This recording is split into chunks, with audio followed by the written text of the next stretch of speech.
오늘 하나님께서 우리에게 주신 은혜의 말씀은 요한복음 11장 30절에서 37절의 말씀입니다.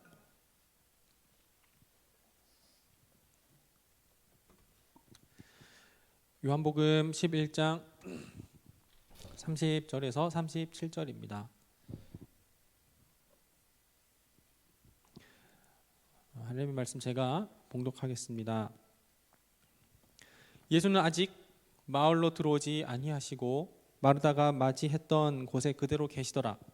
마리아와 함께 집에 있어 위로하던 유대인들은 그가 급히 일어나 나가는 것을 보고 곡하러 무덤에 가는 줄로 생각하고 따라가더니 마리아가 예수 계신 곳에 가서 배웠고 그 발 앞에 엎드려 이르되 주께서 여기 계셨더라면 내 오라버니가 죽지 아니하였겠나이다 하더라. 예수께서 그가 우는 것과 또 함께 온 유대인들이 우는 것을 보시고 심령의 비통히 여기시고 불쌍히 여기사 이르시되 그를 어디 두었느냐 이르되 주여 와서 보옵소서 하니 예수께서 눈물을 흘리시더라. 이에 유대인들이 말하되 보라 그를 얼마나 사랑하셨는가 하며 그중 어떤 이는 말하되 맹인의 눈을 뜨게 한 이 사람이 그 사람은 죽지 않게 할 수 없었더냐 하더라. 아멘. 오늘부터 우리는 짧게 3주 동안 부활절까지 고통의 문제에 대하여서 함께 말씀을 나누려고 합니다. 고통이라는 단어를 우리가 듣게 되었을 때 이 고통은 그 이미지가 그렇게 긍정적이고 밝고 우리에게 다가올 만한 그런 원하는 그런 이미지는 아닌 거죠. 오히려 이 고통이라는 이미지는 우리의 굉장히 암담하고 또 무겁고 부정적인 그런 분위기의 단어가 바로 고통입니다. 그러다 보니 앞으로 우리가 이제 나누게 될 오늘부터 다음 주, 그 다음 주까지 3주 동안은 고통의 문제에 대해서 이야기를 하기 때문에 그 설교에 대한 그 분위기가 굉장히 좀 어두울 수 있고 또 심오할 수 있다라는 것을 여러분들에게 미리 말씀을 드립니다. 그리고 또 내용도 어렵기 때문에 쉽게 들을 수 있는 이야기는 아닙니다. 그렇기 때문에 여러분들 마음의 준비를 하시고 그리고 그렇게 알고 이렇게 예배 가운데 함께 해주시기를 바라겠습니다. 이 고통의 문제는 누구나 피하고 싶은 문제이죠. 고통을 즐기면서 고통아 오라라고 이렇게 하는 사람은 없습니다. 최대한 살면서 마주치지 않기를 원하는 게 우리 인간의 모습입니다. 그런데 이 고통의 문제라는 것이 특히나 그리스도인들에게 더 부담스럽고 거부감을 느끼게 하는 그것이 바로 고통의 문제라는 것이죠. 오랫도록 신앙생활을 한 사람이면 오랫도록 신앙을 한 사람일수록 이 문제는 더 심오하고 더 부담스럽게 다가오는 게 고통의 문제입니다. 왜냐하면 이 고통의 문제는 단순히 그냥 아픔, 통증 이 정도로 끝나는 게 아니기 때문이죠. 이 고통의 문제는 우리 그리스도인들에게 어떻게 다가오느냐? 우리가 믿는 하나님은 과연 선하신가? 우리가 믿는 하나님은 과연 존재하시는가? 하나님의 속성과 그리고 하나님의 존재에 대해까지 연결되는 부분이기 때문에 이 고통의 문제가 우리 가운데 부담스럽다라는 거예요. 그래서 이 온 땅의 주인이신 하나님께서 우리 온 우주 만물을 창조하셨다면, 선하게 창조하셨다면, 그렇다면 왜 지금 악이 있도록, 고통과 고난이 있도록 허용을 하시는가?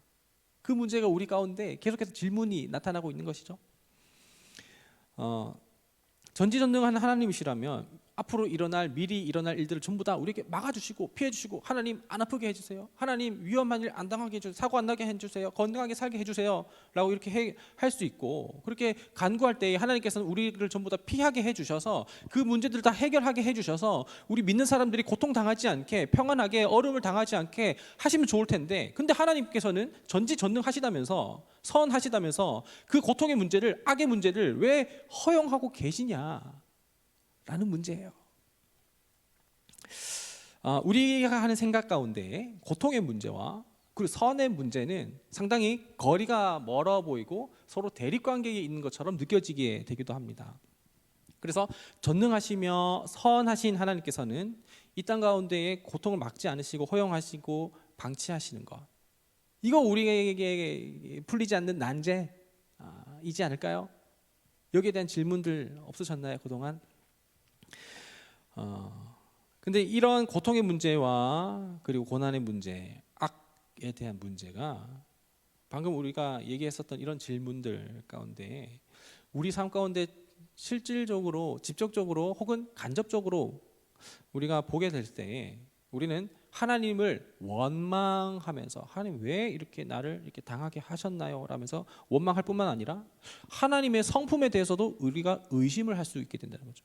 하나님 정말 선하시다면서 하나님 너무 잔인하신 분 아닌가요? 폭력적이신 분 아닌가요?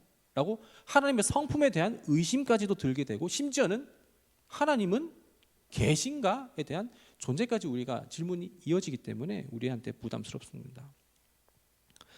그러면서 내가 믿어왔었던 하나님은 그럼 어떠한 하나님인가? 그동안 내가 믿어왔었던 어떤 신념 혹은 믿음, 신앙이 부정당하는 것 같은 그런 느낌까지 들기 때문에 우리에게 있어서 이 고통과 고난의 문제는 우리가 꼭 부담스럽지만 해결해 나가야 되는 그런 문제이기도 해요. 이 이제 고통의 문제에 대해서 이제 시작을 할 때에 우리 그리스도인들은, 신앙인들은 이 고통의 문제를 피해가는 것, 해결하는 것보다는 이 고통의 문제가 우리 가운데 어떻게 해석이 되고 어떻게 이해되느냐, 그런 관점으로 우리가 함께 3주의 여정을 떠나면 좋겠습니다. 일반적으로 우리는 하나님께서 모든 것을 다 하실 수 있는 분이다, 그러니까 전지하시고 전능하신 분이다라는 것을 우리는 알고 있어요. 그렇게 동의하십니까? 하나님 전지전능하시다는 거 동의하십니까? 믿습니까? 그렇게? 우리 그렇게 믿기도 하고 동의는 하기도 하죠. 하지만 하나님께서는 모든 것을 다 하실 수 있다라고 말을 하기에는 하나님께서는 하실 수 있음에도 불구하고 하지 않으시거나 혹은 못 하시는 것도 있는 것 같다라는 느낌이 우리 마음 가운데 저기 밑에 든다라는 것이죠. 우리가 살아가면서 겪는 고통의 문제, 그리고 세상에 만연해 있는 이런 부당함의 문제, 악의 문제를 보게 되면 우린 그런 의심과 그런 생각들은 들기 마련입니다. 그 영국의 성공회 사제이기도 하고, 그리고 이제 옥스퍼드 대학교의 신학 교수로 있는 알리스터 맥그라스라는 교수이면서 신학자가 있는데요. 이분이 책을 쓴 게 있는데 Why does God allow suffering 하면서 하나님은 왜 우리 가운데에 그 고통과 고난과 그 모든 것들을 그냥 허용하시는가에 대한 그런 책을 썼어요.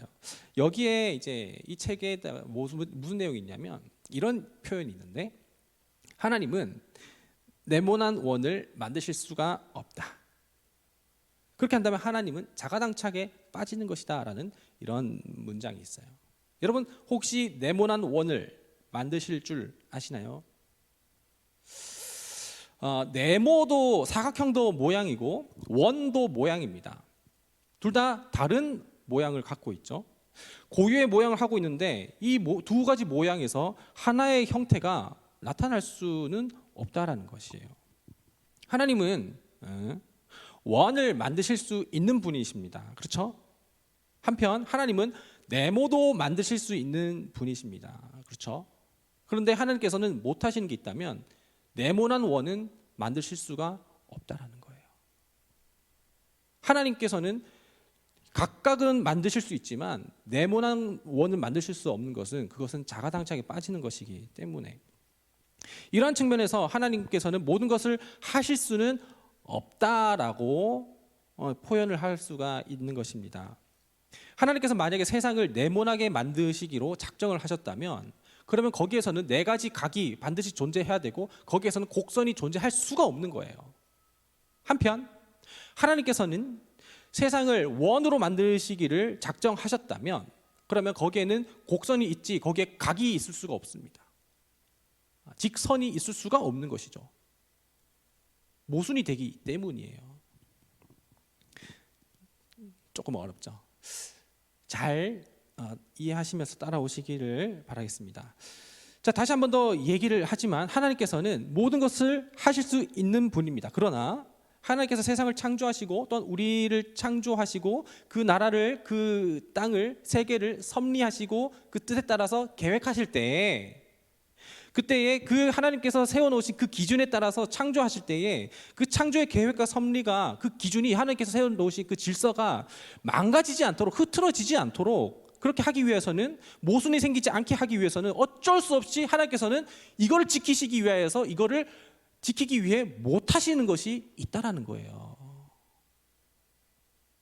구체적 예를 이제 들을 건데요.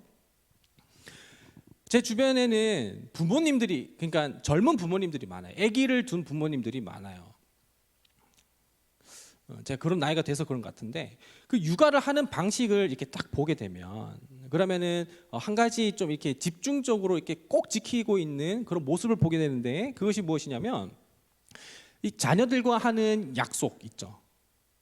누구야, 그거 어떻게 하면 이렇게 해줄게라고 이런 약속들, 언제까지 이렇게 하면은 그 다음엔 이렇게 해줄게 하는 이 약속들, 이 약속을 지키는 것에 있어서 아무리 사소한 것이라고 해도 그것을 굉장히 중요하게 지킨다라는 것이죠.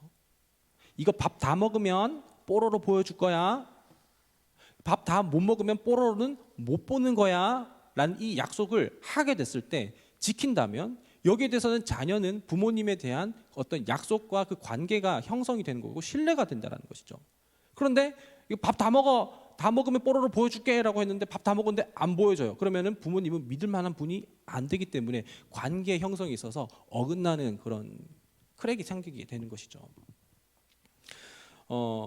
여러분들께 질문을 합니다. 하나님은 우리와의 약속을 깨시는 분인가요? 아니면 하나님께서 우리와 하신 약속을 언제까지나 영원히 끝까지 지키시는 분인가요? 하나님 우리와 하신 약속을 깨시고 수시로 기분에 따라서, 분위기에 따라서 바꾸시는 분이신가요? 아니면 어떠한 일이 있어도 그 일들 가운데 우리와 한 약속을 지키시는 분인가요? 자, 언제까지나 지키시는 분이라는 것을 우리는 머리로, 그리고 우리 삶으로 믿고 있죠. 알고 있습니다. 언제나 어디서나 늘 한결같은 모습을 하시는 그 모습을 보면서, 그 모습에 편차가 없는 것을 보면서 우리는 그 모습을 보고 신실하시다라고 이야기를 할 수가 있는데요.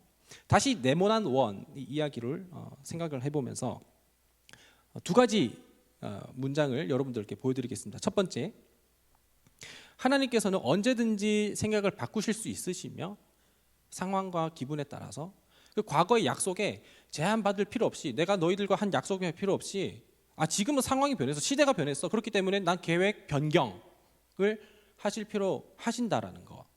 자, 이 하나님의 모습과 그 두 번째, 하나님은 변함없이 약속을 신실하게 지키시는 그 하나님. 하나님은 언제든지 계획을 변경하실 수 있습니다. 하나님은 언제든지 그 상황에 따라서 그 모든 약속을 변경하실 수 있는 분이에요. 그러나 하나님께서는 이 세상을 창조하실 때에 우리와 약속을 끝까지 지키겠다고 약속하신 분이기 때문에, 그렇기 때문에 계획 변경을 하실 수가 없는 것입니다. 약속을 깰 수가 없는 것입니다. 지금까지 괜찮죠? 논리적으로 이 두 가지는 모두 다 각각은 가능하지만, 네모도 만들 수 있고 동그라미도 만들 수 있지만 네모난 원을 만들 수가 없다라는 것이죠. 하나를 선택하게 된다면 하나는 포기해야 돼요. 그렇다면 우리가 믿는 하나님은 약속을 신실하게 지키시는 하나님이신데, 그럼 하나님께서 처음에 인간을, 그리고 세상을, 세계를 창조하시면서 우주를, 만물을 다스리시고 섭리하시면서 인간과 맺으신 언약이 있죠. 약속이 있죠. 그 약속을 이루시기 위해서라면 그 약속을 지키기 위하여서 불가피하게 못 하시는 것, 안 하시는 것이 있는 일도 발생한다라는 것입니다. 아까 얘기했었던 알리스터 맥그레스, 그 사람이 왜 하나님 우리에게 고난을 허용하시는가? 사실 우리나라 말로 번역된 책은 고난이 묻는다, 신학이 답한다라는 우리말로 이제 번역이 되긴 했는데요. 여기에 뭐라고 적혀 있냐면 그분의 손은 묶여 있다. 그분은 여러 가지 약속을 하셨다.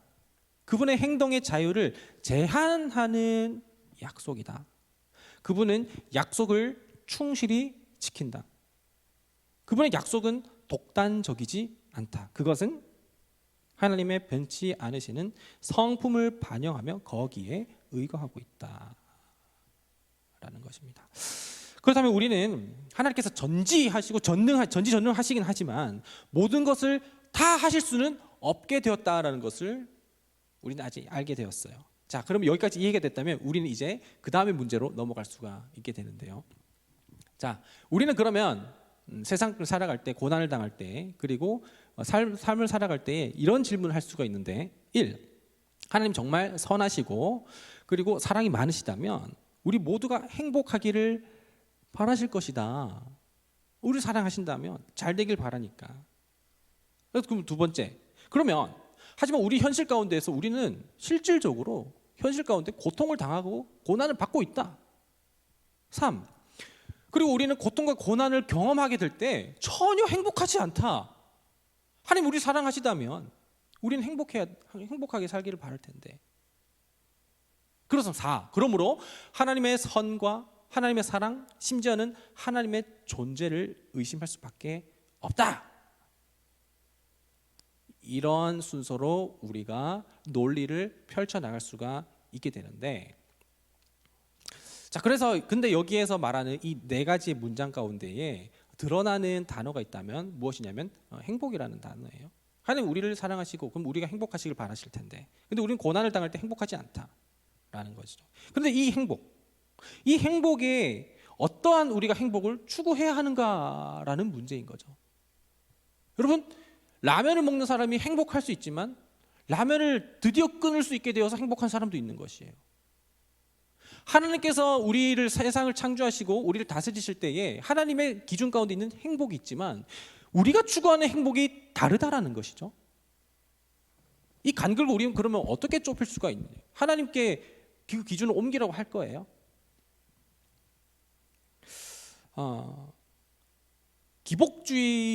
기복이라는 것은 감정 기복이 이게 얘기하는 게 아니라 복을 빈다라는 그 기복주의와 번영 신학의 최고점을 찍고 있는 미국의 초대형 교회를 하고 있는 그 레이크우드 교회에 담임하고 있는 긍정의 힘, 잘 되는 나 책을 쓴 조엘 오스틴 목사님이 있습니다. 이분은 신학교를 나오진 않았는데 제가 이 분을 설교를 언제 접했냐면 2007년 그때쯤에 이제 접하게 되었어요. 그 은혜가 되더라고요. 은혜가 됐다라는 말은 우리가 흔히 말하는 그런 은혜가 됐다라는 것인데, 그런데 제가 이제 그분이 여전히 그렇게 지금 이제 사역하고 있나라고 이렇게 검색을 이제 어제 설교 준비를 하면서 했더니 여전히 그렇게 말씀을 전하고 계시더라고요. 이분이 전하고 있는, 여러분 설교를 들어봤거나 조엘 오스틴이라는 분의 설교를 들어봤거나 긍정의 힘, 잘 되는 나라는 책을 읽어본 사람들은 알겠지만 이분이 하는 이 이야기를 들어보면 우리가 어떠한 마음을 가지느냐에 따라서 어떻게 된다라는 것이요. 우리 이 분의 설교를 들으면 굉장히 위로를 받습니다. 이분의 설교를 들으면 없었던 힘이 솟아나요. 이분의 설교를 들으면 권태로웠었던 삶에서 그리고 나태해졌던 삶에서 새롭게 동기부여를 받게 되는 그 말들이 가득합니다. 그래서 다시 우리가 지친 일상에서 일어설 수 있는 힘을 얻게 되는 게 이분의 설교거든요. 근데 이분이 전하는 설교에서 나타나는 하나님은 마치 우리가 잘 먹고 잘 살기 위하여서 하나님이 존재하시는 분이다. 그런 설교를, 그런 메시지가 그 책 가운데, 설교 가운데 있어요. 그래서 우리가 생각을 긍정적으로 어떻게 생각을 하느냐, 우리가 말을 어떻게 뱉느냐, 우리가 마음을 어떻게 먹느냐에 따라서 우리의 삶이 달라질 수가 있다는 거예요. 그러니까 마치 우리가 어떻게 하느냐에 따라서 우리는 하나님께서 원하시는 그 경지에 의에 이룰 수 있다라는 그런 표현을 설교 가운데 그리고 하는데, 그래서 우리 신학교와 그리고 많은 이제 그 교계 가운데 논란이 됐었던 분이 이제 조엘 오스틴 목사님이에요. 그러니까 이분의 설교에서 보면 도무지 은혜로 우리 가운데 거저 주시는 예수 그리스도와, 우리를 의롭다 칭하시는 예수 그리스도와 우리를 성화의 삶을 살아가게 하시는 성령님이 이분의 설교 가운데 들어올 틈이 없어요. 왜냐하면 우리가 어떻게 하느냐에 따라서 그게 이루어진 것이기 때문에. 우리가 우리 가운데 삶 가운데 일어나는 일들, 그리고 그 모든 시기의 좋고 나쁨이 우리 기준에 있다면 하나님은 우리를 그저 내 기분을 좋게 해주시는 분, 내 삶을 해결해 주시는 분, 그 내가 더 나다운 삶을 살아갈 수 있도록 나를 뒷바라지 하시는 분, 그 정도로 우리가 생각을 하고 있는 건 아니냐라는 것이죠. 우리가 추구하는 행복과 하나님께서 우리를 향해서 추구하는 행복이 그 간격이 너무나도 다르게 있다는 것입니다. 하나님 기준에서 좋고 나쁨과 그리고 하나님 기준에서 옳고 그름, 그리고 우리 기준에서 좋고 나쁨과 우리 기준에서 옳고 그름의 문제, 이거는 우리가 주변에서 쉽게 찾아볼 수가 있는데 부모와 자녀 가운데의 모습에서 찾아볼 수가 있습니다. 자, 우리 부모와 자녀 가운데 한번 상상을 해봅시다. 실제로 경험하는 분들도 계실지 모르겠는데 유아기에 있는 아이들, 영유아부에 있는 아이들, 유치부 밑에 있는 그 아이들은 자기중심적인 사고가 있는 거 전부 다 아시죠? 유아 심리학을 공부를 하면 개론에서 나오는 게 자기중심적인 그 사고를 하는 게 아이들인데, 얘네들은 이기적인 게 아니라 그냥 배타적이지가 않은 거예요. 이기적이지는 않아요. 그냥 자기중심적으로 그냥 생각을 하고 있는 것뿐이에요. 마치 천동설과 지동설의 이야기들처럼 자녀가, 아기들이 단맛을 딱 느꼈을 때 초콜릿을 먹고 싶은 마음이 딱 생깁니다. 그때 초콜릿을 먹으면서 행복해해요. 그러면 이 아기가 초콜릿을 좋아하기 때문에 초콜릿을 먹고 성장할 수 있도록 부모는 초콜릿을 계속해서 밀어줘야 될까요? 이 아이가 초콜릿을 먹어야 할 때와 먹지 않아야 할 때가 있는 것이죠. 자, 조금 더 성장해서 이 아이가 스스로 통제력이 생기기 전까지는 부모님들이 스마트폰을 주지 않는 경우가 있어요. 근데 얘가 스마트폰을 볼 때에 조용해지고 얘가 스마트폰을 볼 때 즐거워하고 쾌락을 느끼게 되니까 스마트폰을 허용하는 것, 이거 누구를 위한 것일까요? 하나님께서는 우리에게, 우리를 즐겁게 하기 위해서, 우리가 기쁘게 하기 위해서, 우리가 좋게 하기 위해서 허락하시는 것도 있지만, 그렇지만 우리 기준에서는 행복할지언정 하나님 기준에서 그게 오히려 위험하기 때문에 때로는 허락하지 않으시고 그리고 주지 않으시는 거 있어요. 그런데 이건 우리가 행복하지 않다, 고난이다, 하나님 나를 괴롭히시는 분이고 나를 나답게 하지 못하는 분이다라고 오해할 때가 있다는 것이죠. 알리스턴 맥그라스는 이렇게 또 얘기합니다. 역사 속 인물들이 우리 인류에게 최선이라고 여기면서 내렸었던 결정에 대한 그 기록들을 낱낱이 뒤적여 보면 고무적인 글이 거의 없다. 제1차 세계대전, 그리고 폴란드의 아우슈비츠 대학살의 가스실, 그리고 히로시마의 원자폭탄, 캄보디아의 킬링필드, 이 전부 다 여러분들 우리가 이해하기 어려운 그런 사건들이죠. 이 외에도 수많은 사건들은 인간이 스스로 하나님이 되고자 행동하기 시작했을 때 일어나게 된 어마어마하고 무시무시한 일이다. 그것은 옳고 그름에 대한 인간적인 개념이 얼마나 믿을 수 없는지에 대해서 입증한다라는 것이에요. 그 보스들은 너희들을 위한 것이야 라고 행동한 것이 오히려 많은 사람들에게 얼마나 많은 피해를 일으켜줬는지, 그 사람의 기준에서 그거는 옳은 것이었는데 우리 북쪽에 있는 사람들도 그런 거를 지금 어려움을 당하고 있잖아요. 히틀러는 독일인을 위한 최선이 무엇인지 스스로 안다고 생각했다. 스탈린은 소련을 위한 것이 무엇인지 한 점도 의심 없이 확신했다. 그런데 그런 비전 때문에 수백만의 사람들이 희생이 됐고 자신을 반대할 만큼 어리석다고 생각한 사람들 전부 다 제거했다. 우리는 정말 우리에게 최선의 것이 무엇인지 조금이라도 아는가? 우리는 정말 우리에게 뭐가 더 나은지 하나님보다 더 잘 안다고 단언할 수 있는가? 라고 알리스턴 맥그레스가 얘기를 했습니다. 어렵죠. 오늘 본문은 다소 그 분위기가 좀 어둡다라는 것을 우리는 알 수가 있습니다. 마르다와 마리아의 오빠 나사로가 죽었어요.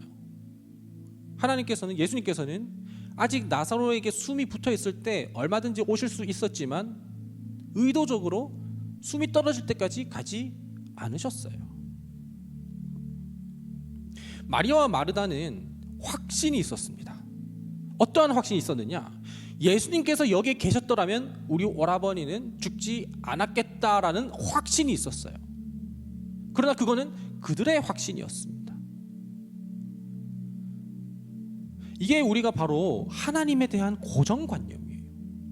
하나님, 내가 지금 초콜릿을 먹었더라면 내가 꽤 괜찮았을 텐데, 내가 지금 스마트폰을 사용하게 됐을 때면 꽤 괜찮았을 텐데 왜 나는 나에게 초콜릿을 허용하지 않으시는 건가요? 왜 나한테 스마트폰을 주지 않으시고 내가 어려운 가운데 처하도록 그냥 내버려 두시는 건가요?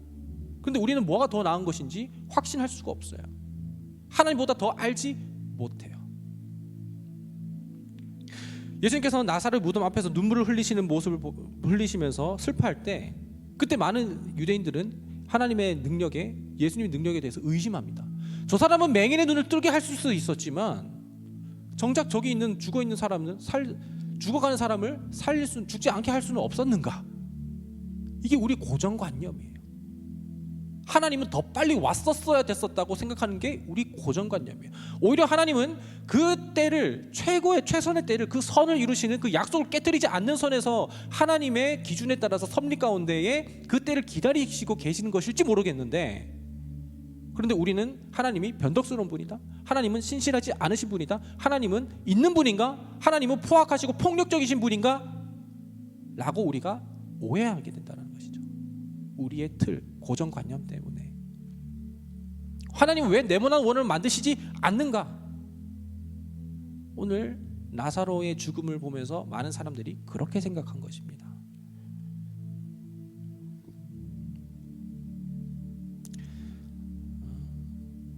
우리는 하나님의 일하심과 하나님의 선하심을 의심을 할 수는 있죠.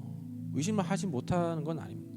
일단 의심을 할 수 있습니다. 하지만 그럼에도 불구하고 하나님이 선하신지 선하지 않으신지 판단은 할 수 없습니다. 나보다 나를 더 잘 아시는 분이, 우리 이 세상을 지으신 분이 하나님이시기 때문이죠. 우리 이런 오늘 본문에 나타난 마리아와 마르다, 그리고 그 주변에 있었던 유대인들과 같은 고정관념이 있지 않는지, 하나님은 약속을 파기하시는 분이 아니고 변덕스러운 분이 아니시고 폭력적인 하나님이시 아니라 계속해서 신실하시게 그 자리에서 그의 방법과 그의 섭리 가운데 그 일들을 행하고 계시고 그의 역사 가운데 우리가 있다라는 것, 그래서 우리가 기억한다면 우리는 오늘도 이 고난에 대한 것, 고통에 대한 것을 우리가 해결하고 그리고 피해가는 것이 아니라 여기에 대한 고통의 의미, 그것을 알아가고 신앙적으로 해석할 수가 있게 될 것입니다. 우리 함께 오늘 찬양할 것은 주님은 산 같아서라는 것이에요. 주님은 산 같아서 여전히 그 자리에 계십니다. 우리가 어려워하고 힘들어하는 그 대상이 누구냐면 기분에 따라서, 상황에 따라서 감정 기복이 심한 사람들이에요. 그 사람들 대하기가 너무 어렵잖아요. 하지만 늘 한결같은 모습을 하는 사람들을 우리가 대하기가 어렵지 않아요. 이렇게 찬양할 때 주님은 산 같아서 여전히 그 자리에 계신 그 신실하신 하나님, 내가 오늘 우리 마음 가운데, 내 마음 가운데 비록 이해가 되지 않고, 그리고 내가 지금 해석할 수는 없지만 나보다 더 뛰어나신, 나를 지으신 그 주님을 신뢰하며 나아갑니다. 그 마음을 내게 허락하여 주시고 믿음으로 다시 서서 주 앞에서 예배하는 삶을 잃어버리지 않도록 하여 주옵소서. 그런 고백을 함께 찬양하며 나아가십시다.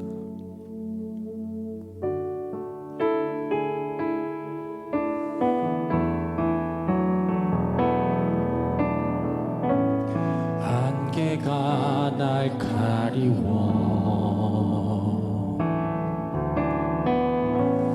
내 믿음 흔들리려 할 때 나 주님께 나아가네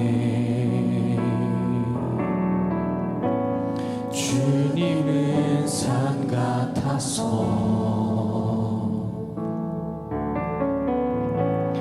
여전히 그 자리에 계셔 눈을 들면 보이리라 날 위한 그 사랑 주는 나의 도움이시며 주의 계획 영원하시네 주의 위엄 앞에 믿음으로 순종해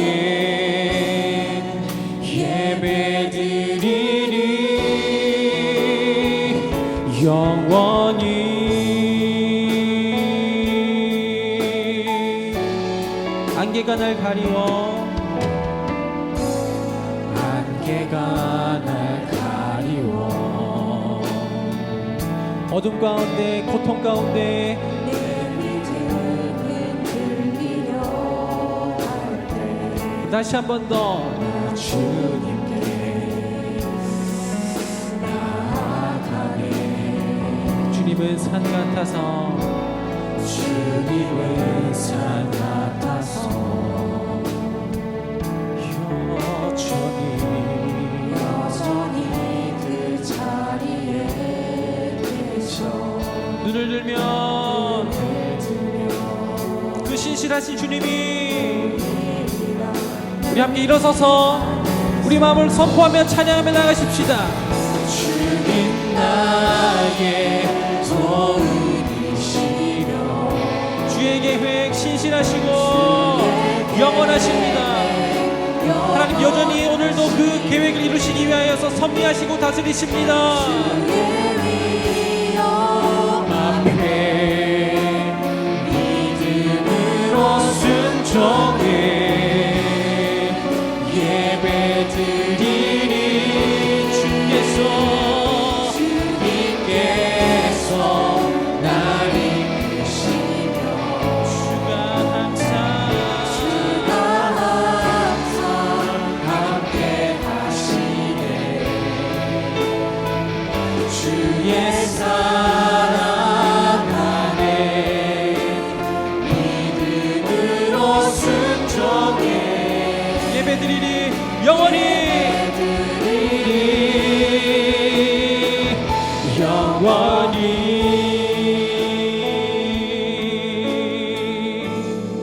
함께 우리 눈을 감고 기도하며 나가십시다.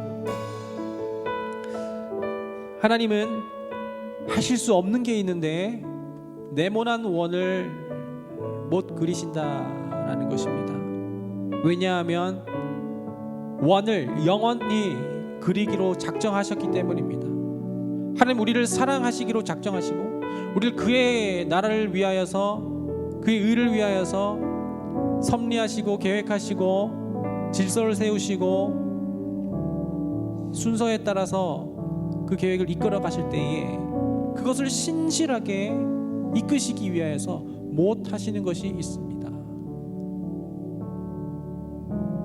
아직 우리는 하나님의 마음을 다 몰라서 그것이 우리에게 좋은 것인지 나쁜 것인지 알 수는 없지만 그러나 우리는 그 하나님을 신뢰할 수 있습니다.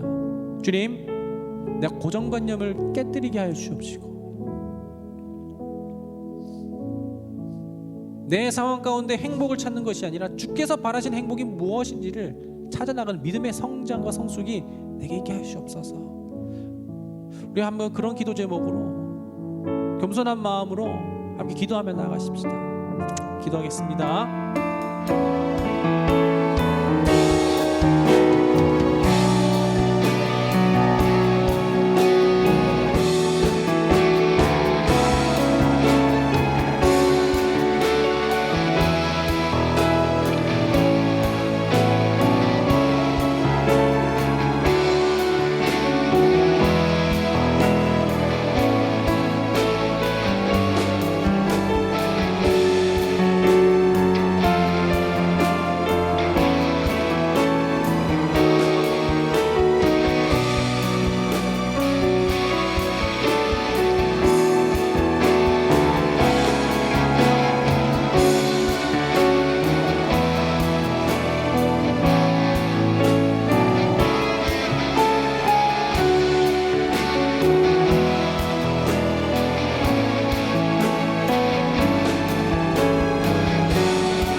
나사로가 죽게 되었을 때 마리아와 마르다는 그 가족의 죽음을 피하고 싶었겠고, 그것이 너무나도 고통스러워서 주께서 여기에 계셨더라면 하는 그런 확신은 있었지만, 하나님이 신실하게 일을 이루어 가시는지는 믿지 못했었고 알지 못했었던 것을 오늘 본문을 통하여서 보게 되었습니다.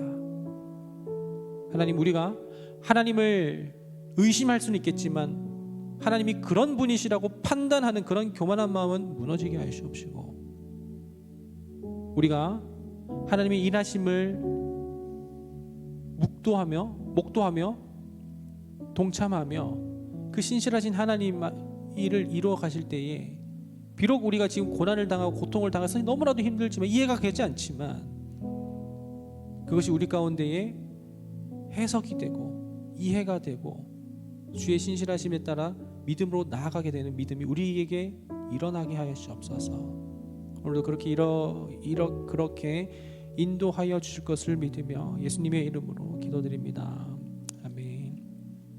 주 예수 그리스도의 은혜와 하나님의 사랑하심과 성령님의 인도하심, 교통하심의 은혜가 우리가 신앙생활을 하면서 고정관념에 빠지지 않고 하나님을 판단하지 않고 주께서 인도하시는 대로 살아가며 고난과 고통을 해석하며 살아가기로 결단하는 여기 모인 모든 예배자들과 그의 삶의 현장 가운데 지금부터 영원토록 함께 하시기를 간절히 축원하옵나이다.